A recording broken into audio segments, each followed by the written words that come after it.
지으시고 또 그 에덴 동산의 모든 것을 다 준비해 놓으시고 인간들에게 그 행복의 조건으로 에덴 동산을 주셨는데 이제 하나님의 말씀에 불순종함으로 거기에서 이제 쫓겨나게 되죠. 그래서 우리는 하나님의 말씀에 순종하고 특별히 이 장을 통해서 우리에게 주시는 것은 6일 동안 모든 것을 창조하시고 쉬셨다 그랬어요. 그래서 우리는 주의를 잘 지켜야 된다. 거룩하게 지켜야 된다.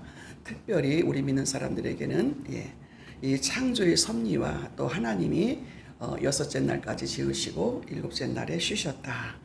그래서 주의를 거룩하게 지킨다. 그래서 구약에는 안식일이지만 신약에 와서 예수님께서 십자가에 죽으시고 부활하심으로 인하여 승리의 그날을 주님의 날로 정해서 우리가 주의를 지키는 것으로 여러분이 이것을 분명하게 이단들한테 속지 말고, 이단들은 특별히 이 주의를 성경이 없다, 안식일을 지켜야 된다, 이거를 강조하는데 이거를 잘 모르면 그들에게 속을 염려가 있지요. 그러나 구약에는 안식일이었지만 신약에 예수님이 십자가에서 주님의 계획을 뜻을 이루기 위해서 또 죽으시고 십자가에 죽으시고 부활하시고 그래서 승리하신 날이라고 우리는 그 주의를 지키는 것을 여러분이 분명하게 알으셔야 됩니다. 그래서 하나님께서 정하신 날을 거룩하게 이 날을 주님과 함께 주님의 날을 위해서 지켜야 된다. 그리고 우리가 이렇게 일주일 동안 일하고 이날 쉬는 날 주일날 나와서 하나님 앞에 예배드리고 헌신하는 것이 힘들다. 그게 아니고 오히려 말씀을 듣고 예배를 드리고 하나님과 함께하는 주일은 우리의 영혼을 새롭게 하고 새 힘을 주시고 그것을 우리가 잘 인식해야 된다는 것을, 그래서 우리가 말씀과 기도로 예배를 통해서 우리의 영육간의 안식을 누리고 새로운 힘을 얻고 이런 것들이 나에게 경험이 되어져야 돼요. 근데 주일날 너무 힘들다, 막 그날 안 나갔으면 좋겠다, 이런 인식은 우리 예수 믿는 사람들에게 이제 없지요.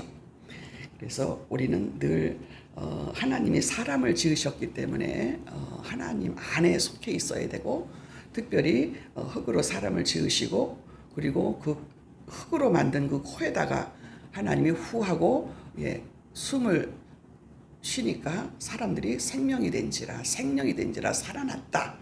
그래서 하나님 안에 있어야 우리가 생명이 되는 것이지, 다시 말하면 하나님 안에, 성령 안에 있지 않으면 우리는 하나님 안에 속해 있는 것이 아니다라고 우리가 이것을 영적으로 깨달아야 될 줄로 믿습니다. 그래서 나는 하나님의 사람, 성령의 사람인가. 그래서 첫사람 아담이 에덴 동산 하나님 말씀에 불순종했죠. 하나님의 그 약속을 지켜야 되는 거예요. 지금도 우리는 하나님의 약속을 어디까지는 지키고 어디까지는 안 지키는 게 아니죠.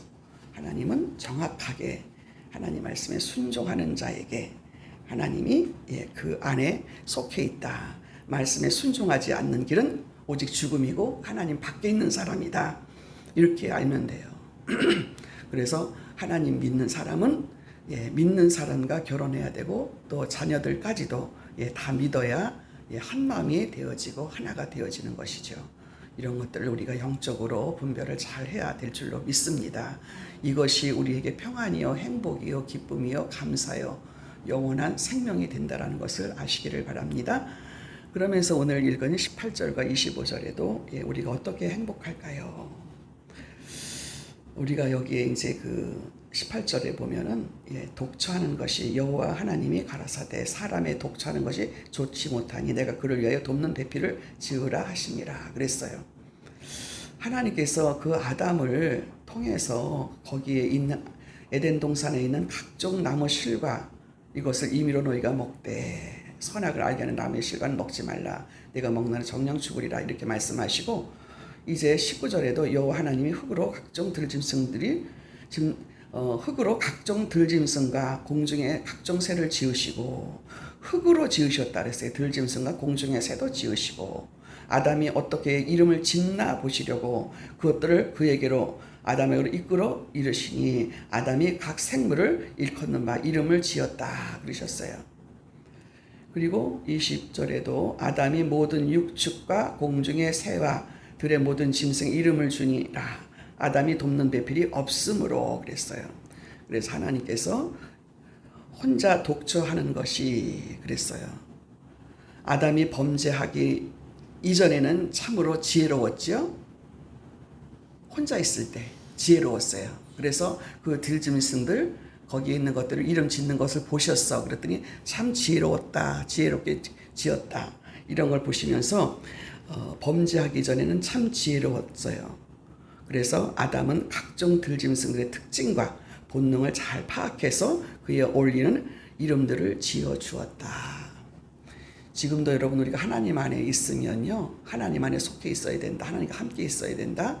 하나님이 우리들에게 생명을 주셨기 때문에 그분과 함께 있어야 우리 생명이 흘러 넘치는 거예요.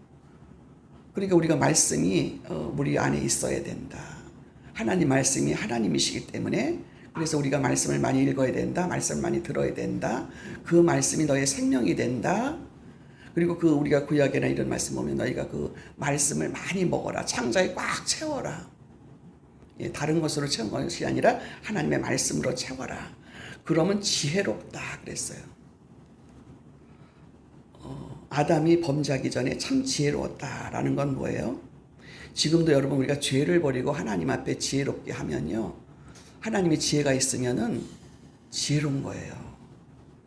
근데 지금도 우리가 범죄함으로 하나님과 연합이 안 되면요. 어때요? 지혜롭지 못한 거예요. 미련한 거예요.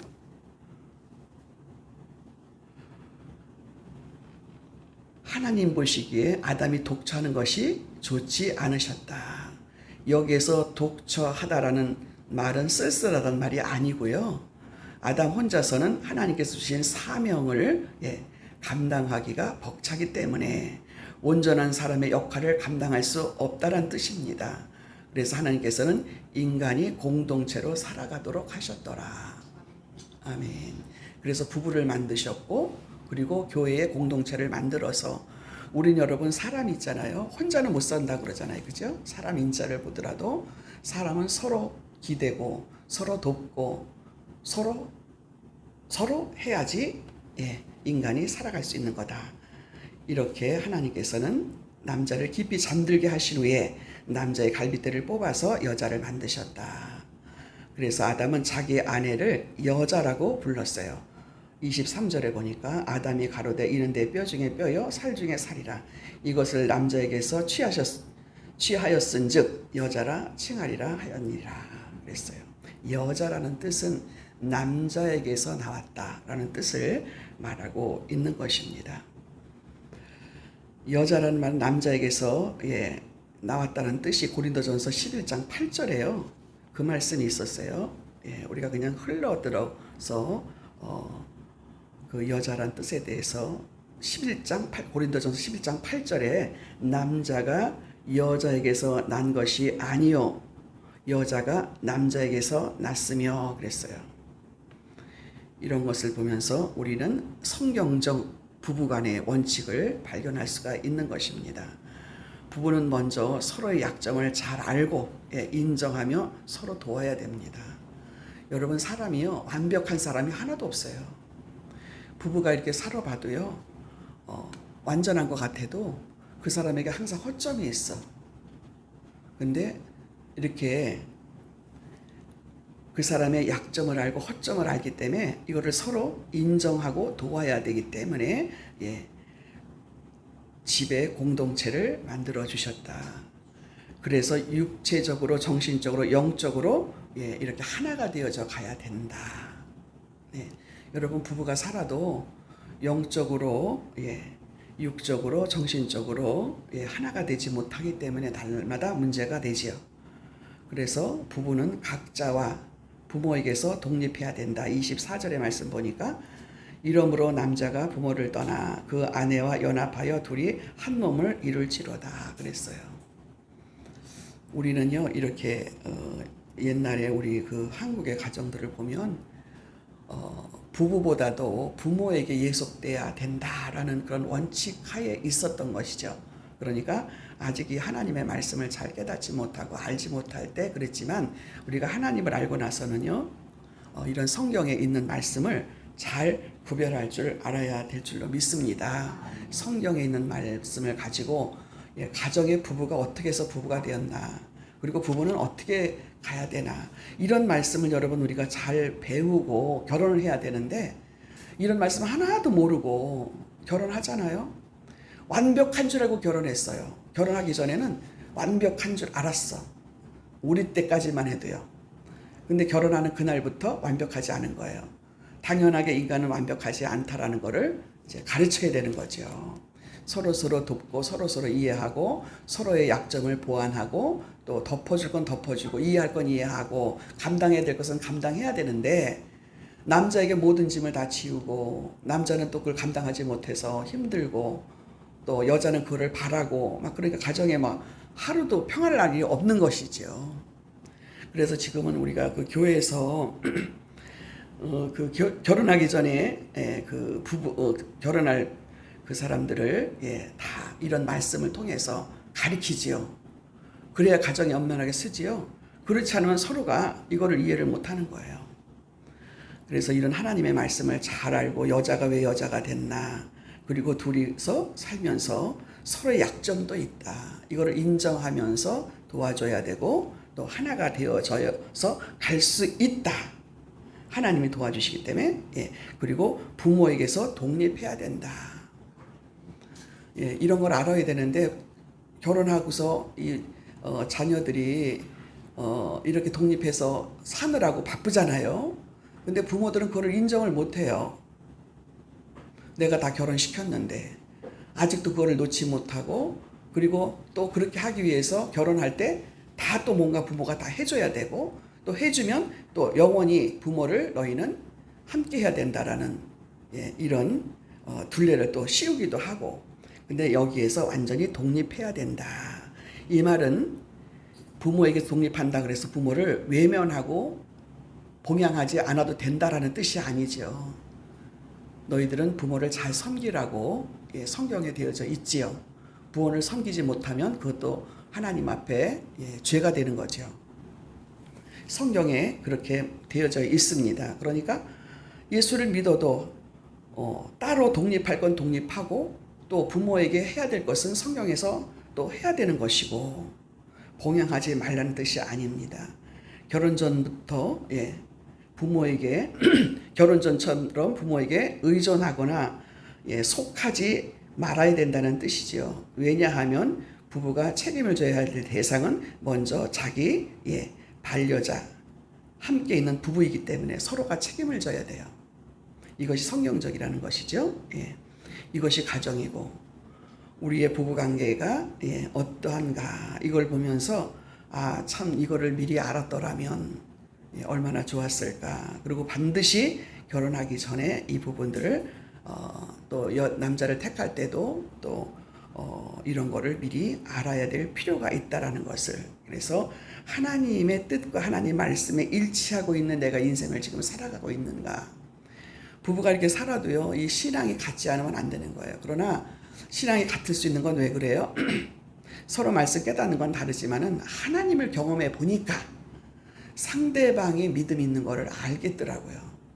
그래서 상대방이 믿음 있는 걸 알면 저 사람이 하나님의 말씀에 순종할 수 있는 사람이구나, 이것이 인정이 되면 그게 신뢰가 되고 믿어지고, 그것밖에 더 인정할 수 있는 게 없잖아요. 다른 걸로 어떻게 증명이 안 되잖아요. 사람이기 때문에.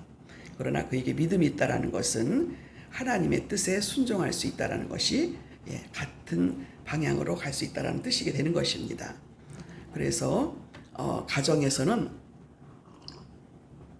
남편과 아내가 연합이 잘 이루어지지 않는다면 큰 문제가 돼요. 그렇다면 하나님의 관계도 잘 이루어지지 않는다는 뜻이죠.